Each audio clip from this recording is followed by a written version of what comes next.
नमस्कार, news headquarter में आपका स्वागत है। मैं हूं विकास भदौरिया। रोज की तरह हम आपके सामने अगले 1 घंटे देश दुनिया की महत्वपूर्ण खबरें 1 मिनट के भीतर रखेंगे। उसका स्वागत है आप सभी का। मैं आपके साथ आशुतोष चतुर्वेदी। चलिए शुरुआत कर देते हैं, क्योंकि नेपाल में इस वक्त तख्ता पलट है और भारी हंगामा है। तो ब्रेकिंग न्यूज के साथ करेंगे शुरुआत। बड़ी खबर, नेपाल में 2 दिनों के आंदोलन में देश में तख्ता पलट हो गया है। आज तो हालात इतनी तेजी के साथ बिगड़े कि प्रधानमंत्री केपी शर्मा ओली को इस्तीफा देना पड़ा और हेलीकॉप्टर से घर से भागना पड़ा।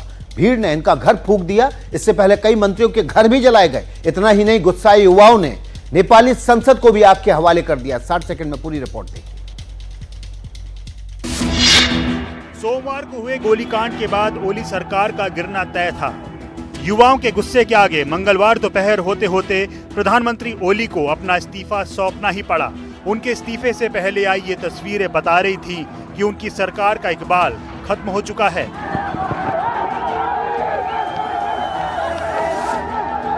विद्रोह की आग ने प्रधानमंत्री कार्यालय को भी नहीं बख्शा।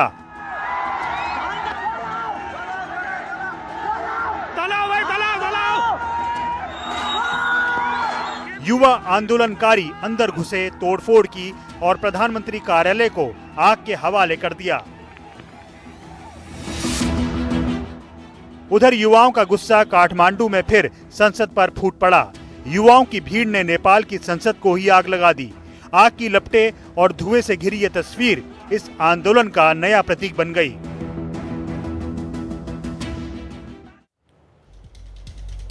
तो आग ये जली हुई है, ये नेपाल को जला रही है और इसमें जैन जी का योगदान बड़ा है। काठमांडू शहर में सिर्फ भीड़ चल रही थी। पुलिस दूर दूर तक नजर नहीं आ रही थी। एक के बाद एक इमारतें आग के हवाले की जा रही। देखिए, कई मंत्रियों के घरों से ऊंची लपटें उठ रही हैं, जैसे कि अभी आप देख पा रहे हैं। नेताओं में इतना खौफ है कि वो जनता के सामने आने से डर रहे हैं, क्योंकि उनको पता है कि पिट जाएंगे। देखिए रिपोर्ट।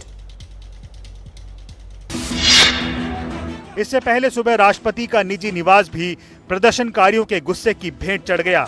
अंदर जमकर तोड़फोड़ हुई। फर्नीचर से लेकर बाकी सामान तक सब तोड़ दिया गया। युवाओं का गुस्सा प्रधानमंत्री रहे ओली के मंत्रियों पर भी फूटता रहा। ऊर्जा मंत्री दीपक खडका के निवास पर भी तोड़फोड़ और आगजनी हुई। वहां मिले नोट हवा में उड़ा दिए गए। कल ही गृह मंत्री पद से इस्तीफा देने वाले रमेश लेखक, विदेश मंत्री आरजू राणा के घरों को भी आग लगा दी गई। नेपाल के एक नेता रघुवीर के घर को भी आग लगा दी गई। पूर्व प्रधानमंत्री शेर बहादुर देउबा के घर भी आगजनी हुई। कोई भी पार्टी युवाओं के गुस्से से नहीं बची है। हिंसा से डरे नेपाल के नेता जनता के सामने आने से बचते रहे। खासतौर पर इस्तीफा दे चुकी ओली सरकार के कई मंत्रियों द्वारा जान बचाने के लिए नेपाल छोड़ने की बात सामने आई।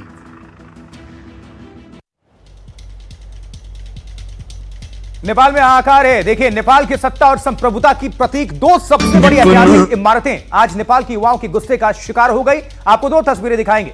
ये दोनों तस्वीरें नेपाल कभी नहीं भूल पाएगा।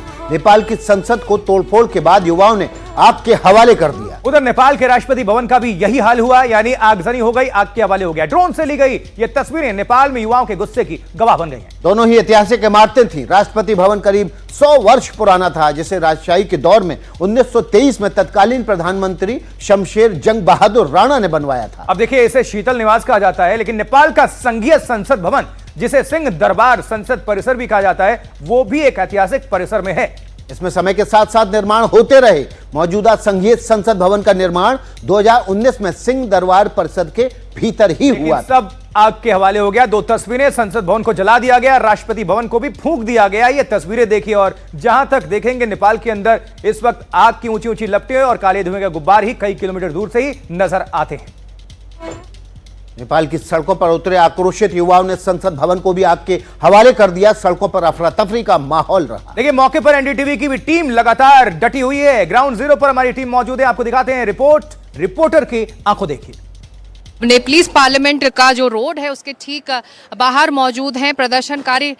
लगातार आगे बढ़ने की कोशिश कर रहे हैं, तो उनको रोकने के लिए आंसू गैस के गोले यहाँ पर छोड़े गए हैं, उनको खदेड़ा गया है पीछे, क्योंकि कल जिस तरह से यहाँ पर तनाव बढ़ा था और करीब 20 लोगों की जान चली गई थी, तो कोशिश यही है कि उस तरह का तनाव ना बढ़े। इसीलिए आंसू गैस के गोले लगातार छोड़े यहाँ जा रहे हैं, ताकि यहाँ से जो प्रदर्शनकारी आगे बढ़ने की कोशिश कर रहे थे उनको रोका जा सके। तो अब से कुछ देर पहले यहाँ पर बहुत बड़ी तादाद में भीड़ थी प्रदर्शनकारियों की, लेकिन इस कार्रवाई के बाद सब इधर उधर बिखर गए हैं, भाग गए हैं। आप देख सकते हैं वहाँ तस्वीरें भागते हुए लोगों की, और यहाँ पर सुरक्षा बल भी तैनात है और किसी भी हालत में वो उन्हें आगे बढ़ना नहीं देने चाह रहे। हालांकि प्रदर्शनकारियों की तरफ से पत्थरबाजी भी हुई है। आप देख सकते हैं सड़कों पर ईंट पत्थर भी पड़े हुए हैं। तो इधर से अगर आंसू गैस के गोले छोड़े जा रहे हैं तो वहां से ईंट पत्थर भी चल रहे हैं। तो ये तस्वीरें देख रहे हैं आप लगातार हिंसा आगजनी प्रदर्शन की। इस बीच एक बड़ी खबर आ रही है नेपाल हिंसा के बीच जेल से भागे कैदी, नेपाल की कैलाली जेल से कैदी भी फरार हो गए हैं। इसके अलावा प्रदर्शनकारियों ने पूर्व उप प्रधानमंत्री और राष्ट्रीय स्वतंत्र पार्टी के अध्यक्ष रवि लक्ष्मणे को भी जेल से रिहा करा लिया है। मतलब आपदा में अवसर तलाश लिया है कैदियों ने भी। देखिए नेपाल में कानून व्यवस्था पूरी तरह से चौपट है, ध्वस्त है, और इसी बीच कैदी भी मौका देके जेल से फरार हो रहे हैं। प्रदर्शनकारियों ने कैलाली जेल को तोड़कर वहां से कैदियों को निकाल लिया है। और यहां पर देखिए आप, जो स्वतंत्र पार्टी है उसके अध्यक्ष रवि लक्ष्मणे को भी जेल से छात्रों ने और जैनजी प्रदर्शनकारियों ने रिहा करा लिया है। इस वक्त देखिए आप, ये सामान भी देख रहे हैं आप, ये सामान भी लेकर भाग रहे हैं। जैसे हमने देखा था किस तरह से पाकिस्तान के अंदर वहां से भी सामान लेकर भाग गया था, श्रीलंका में भी यही हालात थे और नेपाल में भी यही, बांग्लादेश में भी ऐसा ही हुआ था, और कुछ वैसी तस्वीरें यहाँ पर भी। ये बताने के लिए काफी है कि लॉ एंड ऑर्डर की सिचुएशन बहुत खराब है, और इसलिए जेल के भीतर जो कानून के दायरे के बाहर जाके जो लोग हरकतें करते थे उनको रखा जाता था, उनको भी रिहा करा लिया गया। तो देखिए जरा, नेपाल की कैलाली जेल से कैदी फरार। नेपाल में सोमवार के प्रदर्शन के दौरान पुलिस की फायरिंग में 19 युवाओं की जान चली गई। इन मौतों ने आग में घी का काम किया। और अभी तो नंबर्स बढ़ते जा रहे हैं, 22 लोग मारे जा चुके हैं, सैकड़ों जख्मी हैं। युवाओं को डराने की कार्रवाई ने उनका गुस्सा, आक्रोश बढ़ा दिया। काठमांडू की सड़कों पर इसका साफ नजर तांडव कह लीजिए वो देखने को मिल रहा है। सोमवार को सुलगी युवाओं के गुस्से की आग मंगलवार को भी भड़की रही। सुबह होते ही युवाओं के जत्थे राजधानी के अलग अलग इलाकों में सड़कों पर निकल आए। उनके नारों में उनका गुस्सा साफ झलक रहा था। कई जगहों पर उन्होंने टायर जलाकर गुस्सा जताया, तो कहीं पुलिस की वैन को ही आग के हवाले कर दिया। विरोध प्रदर्शनों को रोकने के लिए दंगा पुलिस जगह जगह तैनात थी, लेकिन युवाओं के सामने पुलिस अधिकतर जगह बेबस सी दिखी। कई जगहों पर पुलिस के फेंके आंसू गैस के गोले युवाओं ने वापस पुलिस पर ही फेंक दिए,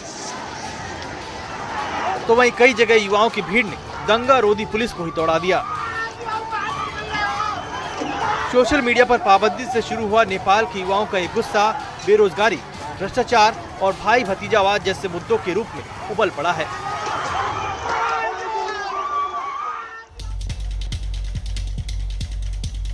तो देखिए नेपाल की राजधानी काठमांडू में जेनजी के विरोध प्रदर्शन के बीच राजनीतिक हलचल काफी तेज है। प्रधानमंत्री केपी शर्मा ओली के इस्तीफे के बाद सेना अलर्ट पर है। नेपाली सेना ने हेलीकॉप्टर से केपी शर्मा ओली समेत बाकी मंत्रियों को उनके आवास से बाहर निकाला और सभी को सुरक्षित जगहों पर ले जाया गया। रिपोर्ट देखिए। नेपाल इस वक्त भारी उथल पुथल से गुजर रहा है। जगह जगह युवाओं का विरोध प्रदर्शन जारी है। कई जगहों पर हालात बेकाबू हो गए। नेपाल में भड़की हिंसा के बीच सेना ने प्रधानमंत्री केपी ओली को उनके घर से सुरक्षित निकाला, जिसका वीडियो भी सामने आया है। वीडियो में केपी शर्मा ओली सेना के हेलीकॉप्टर में सवार होते हुए दिखाई दे रहे हैं।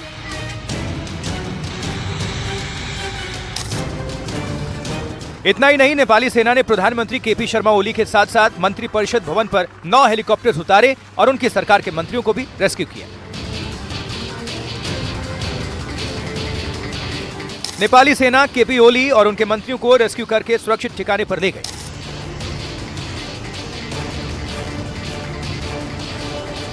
हिंसा की आग में सुलगते नेपाल में हालात इतने बिगड़ गए हैं कि प्रधानमंत्री केपी ओली को देश छोड़ना पड़ सकता है। नेपाल की सड़कों पर कोहराम मचा है। प्रदर्शनकारी सरकारी इमारतों, दफ्तरों को आग के हवाले कर रहे हैं। हर जगह लूटमार मची है। देखिए काठमांडू के सिंह दरबार में प्रदर्शनकारी हथियार लहराते हुए नजर आए हैं। छीन लिया है सुरक्षा गार्ड से इंसास राइफल और जितने भी अत्याधुनिक हैं। देखिए जरा रिपोर्ट। जनता जब सड़कों पर उतरी तो नेपाल का पूरा सरकारी तंत्र चूर चूर हो गया। ये वही दरबार है जहां बैठकर सरकार जनता का भविष्य तय करती थी, काठमांडू के सबसे बड़े प्रशासनिक केंद्र के दरवाजे पर अवाम ने दस्तक दे दी है।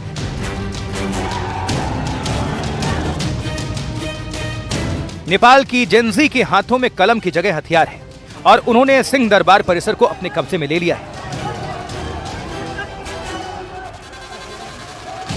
करीब 1700 कमरे वाले सिंह दरबार में प्रधानमंत्री का दफ्तर है। इस परिसर में बड़े बड़े मंत्रालय हैं।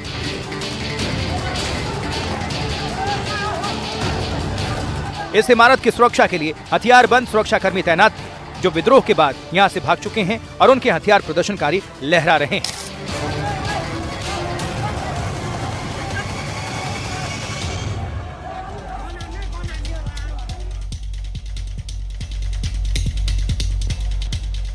देखिए, नेपाल के युवाओं के गुस्से की जो आग काठमांडू से फैलनी शुरू हुई, आप देख भी पा रहे हैं, हर कोने में विरोध प्रदर्शन हो रहा है और उसने देश के कई इलाकों को अपनी आगोश में ले लिया है। वीरगंज, धनगढ़ी जैसे शहरों में भी खूब हंगामा मचा है। 60 सेकंड में पूरी रिपोर्ट देखिए।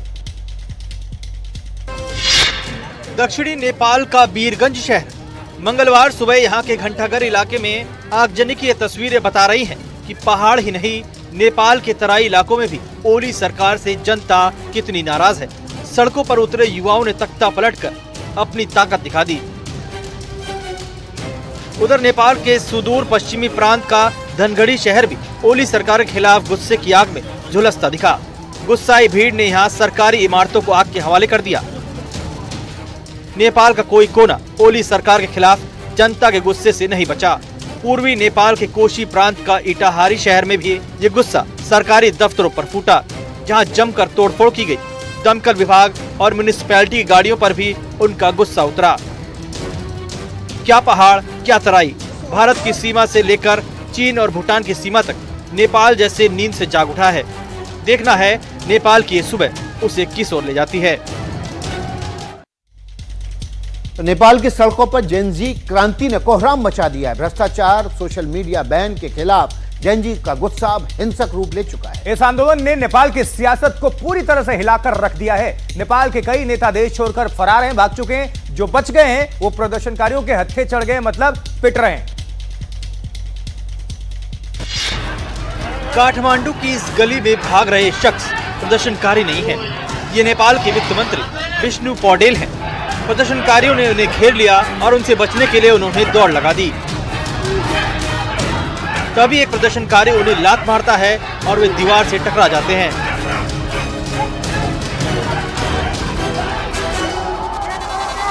जिसके बाद प्रदर्शनकारी उन्हें अपने साथ ले जाते हुए दिख रहे हैं। इतना ही नहीं, प्रदर्शनकारियों ने पूर्व प्रधानमंत्री शेर बहादुर देउबा के घर में घुसकर उन्हें इतना पीटा कि वे खून से लथपथ हो गए। देउबा की हालत गंभीर है। इन तस्वीरों में आप देख सकते हैं कि सुरक्षा बल देउबा को प्रदर्शनकारियों के कोप से बचाने की जद्दोजहद कर रहे हैं। नेपाल की विदेश मंत्री और शेर बहादुर देउबा की पत्नी आरजू देउबा को भी प्रदर्शनकारियों ने नहीं बख्शा। वे जान की भीख मांगती रही, लेकिन उन्हें भी बुरी तरह से पीटा गया। तो नेपाल के जो युवा हैं, जेनजी, सरकार के हर पावर सेंटर पर अटैक कर रहे हैं, हमला कर रहे हैं। सरकारी दफ्तरों पर भी हमले लगातार हो रहे हैं। नेताओं को पीटने का जैसे जैसे सिलसिला आगे बढ़ रहा है, तो नेता पूरे रौब के साथ जो सड़कों पर घूमते थे, अब उन्हीं रास्तों पर पिटते दिखाई दे रहे हैं। नेपाल का ये क्रांति काल देखते देखते रक्त काल में तब्दील हो गया और 24 घंटे के अंदर नेपाल की पूरी तस्वीर बदल गई। जनता सत्ता गलियारे तक पहुंच गई और इमारतों पर विद्रोह का झंडा बुलंद कर दिया। नेपाल की जनता सरकार के पावर सेंटर पर हमले कर रही है। ये तस्वीर नेपाल सरकार के कर्मचारियों के दफ्तर की है, जहां विद्रोहियों ने कब्जा कर लिया और इसके शिखर पर लगे कलश को उखाड़ फेंका और बगावत का परचम लहरा दिया। नेपाल की सड़कों पर मंत्री और नेताओं पर हमले हो रहे हैं, उन्हें घरों से निकालकर पीटा जा रहा है। इस वीडियो को देखिए। नेपाल के नेशनल असेंबली में संसदीय दल के नेता सुमन प्याकुरेल्को को जनता पीट रही है। इस वीडियो में पूर्व मंत्री एकनाथ ढकाल को जनता टांग कर ले जा रही है। पब्लिक ने उन्हें इतना पीटा है कि उनकी हालत गंभीर हो गई है। तो हमने आपको तस्वीरें दिखाई कि किस तरह से नेपाल के उप प्रधानमंत्री और वित्त मंत्री विष्णु प्रसाद पैडोल को किस तरह से गलियों में दौड़ा दौड़ा कर पीटा गया। डिप्टी पीएम को भी पीटा गया है दौड़ाकर। जी हां, इसके बाद भीड़ ने विष्णु पौडेल को बख्शा नहीं। लेकिन हुआ क्या, आपको तस्वीरों समेत ये पूरी खबर दिखा देते हैं। जेनजी का आंदोलन हिंसक होता जा रहा है। ये नेपाल के उप प्रधानमंत्री विष्णु पौडेल हैं। कुछ घंटों पहले तक जो शख्स देश के सबसे ताकतवर नेताओं में शुमार था, उसे भीड़ ने दौड़ा दौड़ा कर पीटा। सुरक्षा कर्मियों की फौज नदारद थी। विष्णु पौडेल जान बचाकर भाग रहे थे।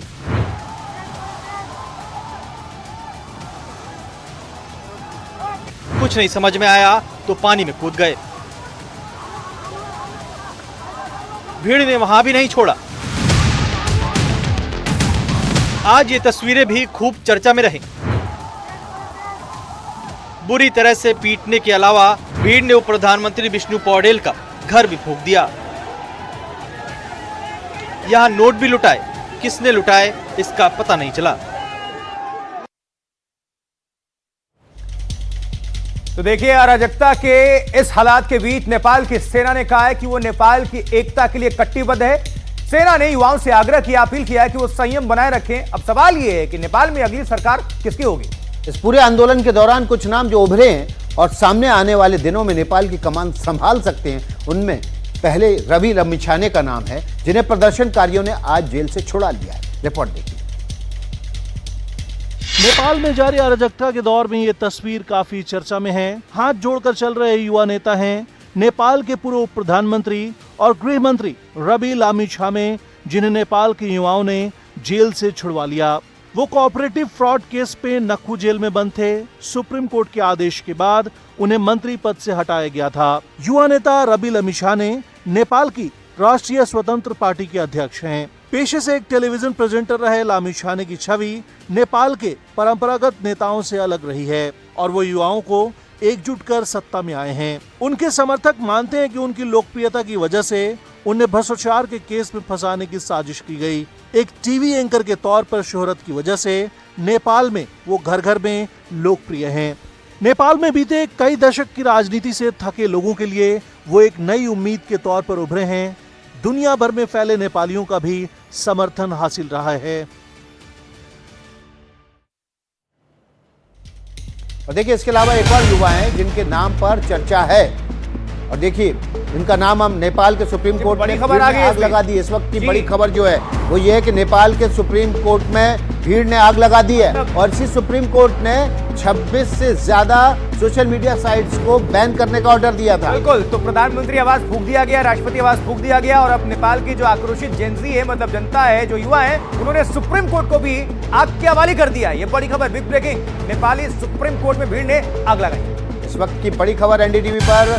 नेपाल में जो जेनजी है वो हिंसक रूप अपना चुकी है और सुबह से कई सरकारी इमारतों में आग लगाने के बाद अब सुप्रीम कोर्ट की इमारत में भी भीड़ ने आग लगा दी। तस्वीरें आपके सामने हैं। जी हाँ, ये सर्वोच्च न्यायालय है नेपाली सुप्रीम कोर्ट, उनको भी नहीं बख्शा गया और आग के हवाले कर दिया है वहां की जनता ने। नेपाल के सुप्रीम कोर्ट में भीड़ ने आग लगा दी। इस बीच आपको बता दें, देखिए नेपाल में और स्थिरता और किस तरह से वहां पर माहौल है बिल्कुल चरम पर इस वक्त। आक्रोशित जनता, क्योंकि प्रधानमंत्री आवास को भी नहीं बख्शा गया। पीएम भाग चुके हैं, पता नहीं कहां हैं। डिप्टी पीएम को पीट दिया गया, वित्त मंत्री को पीट दिया गया, विदेश मंत्री को पीट दिया गया, राष्ट्रपति आवास को आग के हवाले कर दिया गया और अब सुप्रीम कोर्ट को भी आग के हवाले कर दिया है नेपाल के युवाओं ने। इस वक्त की बड़ी खबर एनडीटीवी पे आप देख रहे हैं। नेपाल के सुप्रीम कोर्ट को जैन जी ने, प्रदर्शनकारियों ने आग के हवाले कर दिया है। इसी सुप्रीम कोर्ट ने सबसे पहले सोशल मीडिया पर बैन किए आदेश दिए थे और उसके बाद नेपाली कैबिनेट ने इस पर मोहर लगाकर इस आदेश को 4 सितंबर को अमल पर लाना शुरू किया था। और आज जब 9 सितंबर है तो देखिए 8 सितंबर से हिंसा भड़की और 9 सितंबर आते आते हर सरकार का हर अंग की इमारत पर अब जैन जी का कब्जा है और वो आगजनी कर रहे हैं। पहले हमने सबसे पहले पाकिस्तान में देखा क्या हालात थे, उसके बाद श्रीलंका देखा, हमने बांग्लादेश देखा और अब नेपाल जल रहा है इस वक्त। बर्निंग नेपाल कहिए, क्योंकि हर जगह आगजनी, तोड़फोड़, हिंसा, हत्या यही हो रहा है और सेना अपील कर रही है शांति की, लेकिन सेना की अभी कोई नहीं सुनता। क्योंकि देखिए इतने लोग मारे भी गए हैं और आक्रोशित जनता ये सड़क पर है। बेकाबू हालात है नेपाल के अंदर इस वक्त। भारत के आसपास हर पड़ोसी मुल्क के हालात कुछ इस तरह के हैं कि वहां पर हर 4-5 साल में कहीं ना कहीं ऐसे हालात बन जाते हैं कि जनता सड़कों पर उतर आती है, चाहे अफगानिस्तान हो, चाहे पाकिस्तान हो, श्रीलंका हो, बांग्लादेश हो और अब नेपाल। प्रभाकर हमारे सहयोगी इस खबर पर ज्यादा जानकारी के साथ जुड़ गए हैं। प्रभाकर, अब सुप्रीम कोर्ट को भी आग के हवाले कर दिया प्रदर्शनकारियों ने। जी बिल्कुल, देखिए प्रधानमंत्री आवास पे हमला किया गया, पार्लियामेंट को आग के हवाले किया गया और अब नेपाल के काठमांडू में सुप्रीम कोर्ट को आग के हवाले किया गया। अभी अभी जो हमारे पास जानकारी आ रही है उसमें सुप्रीम कोर्ट को जो उपद्रवी हैं उन्होंने घेरा पहले और उसके बाद जलते हुए टायर फेंक के सुप्रीम कोर्ट को पूरी तरह से आग के हवाले कर दिया है। तो स्थिति बहुत ही गंभीर है। राष्ट्रगान जो है नेपाल का वो रोड पे अब उपद्रवी जो है वो गा रहे हैं और साथ में जो भी उनको सरकारी इमारत मिल रहा है वो सरकारी इमारत पे लगातार हमले कर रहे हैं। वो सुप्रीम कोर्ट से लेकर कितने पुलिस स्टेशन गिरा दिए गए और